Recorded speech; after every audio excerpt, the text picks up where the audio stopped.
parler par rapport, là, je m'adresserai particulièrement à ceux qui sont en contact avec le plan mental ou avec autre chose, mais que ce serait interprété comme le plan mental, peu importe, là. De faire attention. Pourquoi? Parce que le risque d'être mis en expérience, d'être mis en initiation, de ne jamais, jamais, jamais les croire, d'en tenir compte, mais de ne jamais croire. Ils peuvent dire des choses réelles pendant des mois, des années, tant qu'il y a un peu de doute, mais si vous vous mettez à croire, là, ils vont s'arranger pour que vous interprétiez mal ce qui est dit, et ça va vous mettre en expérience, ça va vous créer des problèmes, vous pouvez perdre tout ce que vous avez, vous pouvez perdre vos économies. Tout ça, pourquoi? Pour intégrer une certaine autonomie et développer une certaine identité propre. Et pour ça, ça peut aller très loin et ça va passer par de la souffrance. Ceux-là qui sont en contact avec le plan mental, osez me dire qu'ils ne vous ont jamais mené en bateau. Osez me dire ça, vous allez voir ce que je vais... Parce que j'ai encore une certaine colère contre ce plan-là qui est prêt à engendrer énormément de souffrance pour que il y en a qui, c'est sûr qu'on peut me reprocher une critique du plan mental ou une certaine révolte du plan mental, mais ce qu'il faut comprendre, c'est que cette révolte-là est programmée par le plan mental lui-même, qu'elle est voulue par lui pour des raisons de développer une autonomie et de développer une identité réelle. Si vous agissez comme des mandatés du plan mental, vous risquez non seulement d'être mis en initiation, c'est-à-dire d'être mis en expérience par rapport à des événements extrêmement difficiles, mais en plus, vous risquez d'y laisser votre santé. Ça peut faire partie aussi de ce qu'on pourrait appeler là, votre plan de vie, votre programmation, mais si ce que je dis là est intégré, ça voudrait dire que de se détacher de ça peut aussi faire partie de votre plan de vie, là, entre guillemets. Mais même là, je me méfie beaucoup de termes comme le destin, le plan de vie, les mandats. Il va falloir se détacher. Ça, c'est ce que je dis là en tant qu'ego particulier. Il va falloir se détacher de ça. Il va falloir s'en détacher parce que vous allez au-devant de problèmes. Je le sais que c'est choquant, je le sais qu'il y a là certaines déceptions, mais s'il y a certaines déceptions par rapport à ce que je dis, c'est qu'il y a des attentes. Il y a des attentes. Personnellement, moi, je n'ai jamais eu l'intention de faire de ça ma principale activité. Je n'ai jamais eu l'intention de faire de l'argent avec ça. Puis, des séminaires, il n'y en aura pas. C'est au niveau là, de ce qui est fait. Si vous voulez pas... c'est difficile, là, ce que je dis là, parce que il y a de la résistance là, chez moi-même à le dire. À le dire parce que je sais que ça va être interprété. Et puis, comme par exemple, si pour vous l'idée que la révolte contre le plan mental peut être voulue et mis en œuvre par le plan mental lui-même, si ça paraît paradoxal, c'est que c'est interprété psychologiquement. Tout simplement. C'est très simple au fond.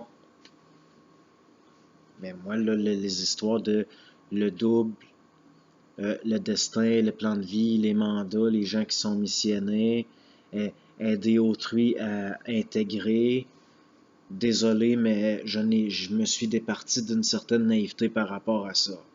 Et ceux là qui sont très loin là-dedans, si vous êtes là, que vous pensez mandater pour qu'autrui intègre et être une sorte d'accompagnateur et de guide, vous allez vous rendre compte que vous allez subir certaines coupures avec le plan mental et qu'il va naître chez vous, que ce soit conscient ou pas, mais vous allez peut-être le voir par après, une tendance à vous brancher sur le canal des gens qui vous entourent. C'est là que ça devient dangereux.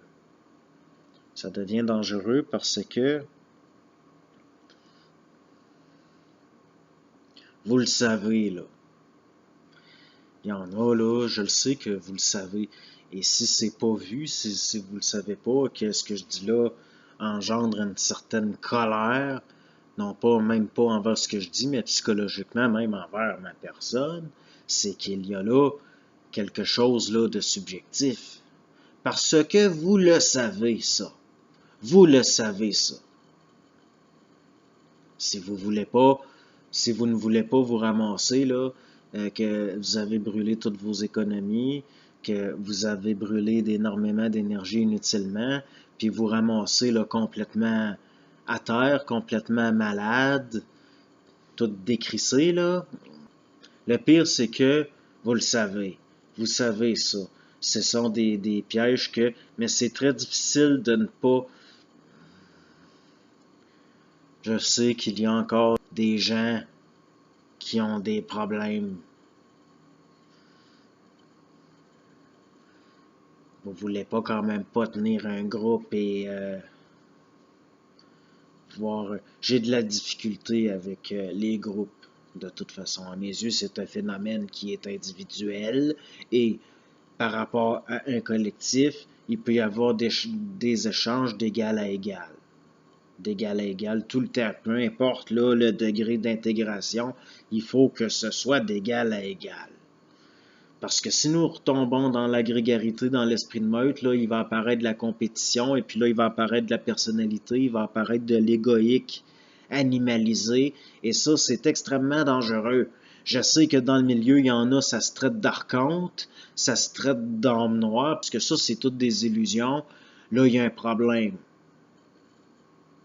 Il n'est pas censé y avoir de compétitivité là-dedans.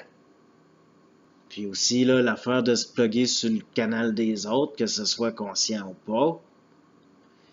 Si vous êtes en rapport avec des gens chez qui, par rapport à qui vous essayez d'exprimer une autorité, qui est une forme de domination liée à la grégarité, à l'animalité, puis que cette personne-là, inconsciemment ou pas, vous vous branchez sur le canal de cette personne-là, ben vous risquez de manger une volée.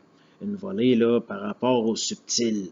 Puis c'est là que la santé va décliner très rapidement, ou vous allez vous faire couper vous-même de votre contact, vous serez en contact par rapport à une grégarité de groupe, et ça, c'est vampirique, et vous y laisserez votre santé, vous y laisserez des énergies.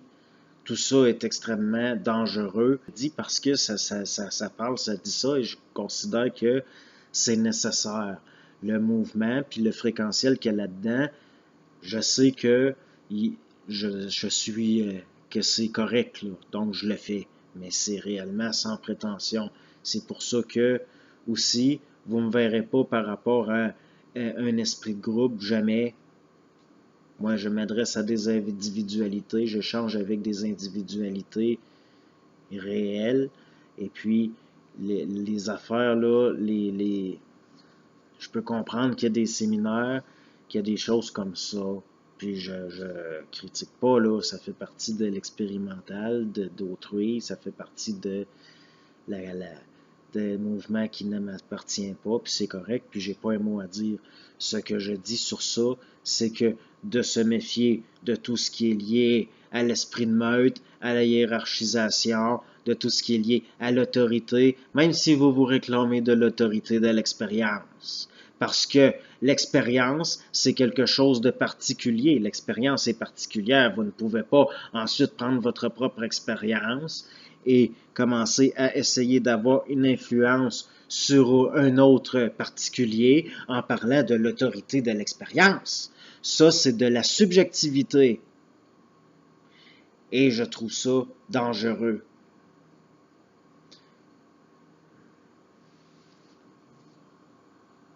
Là, je ne vois plus quoi dire, ce qui veut dire que j'en ai assez dit, là. Je l'interprète comme ça. Bon, bonne journée.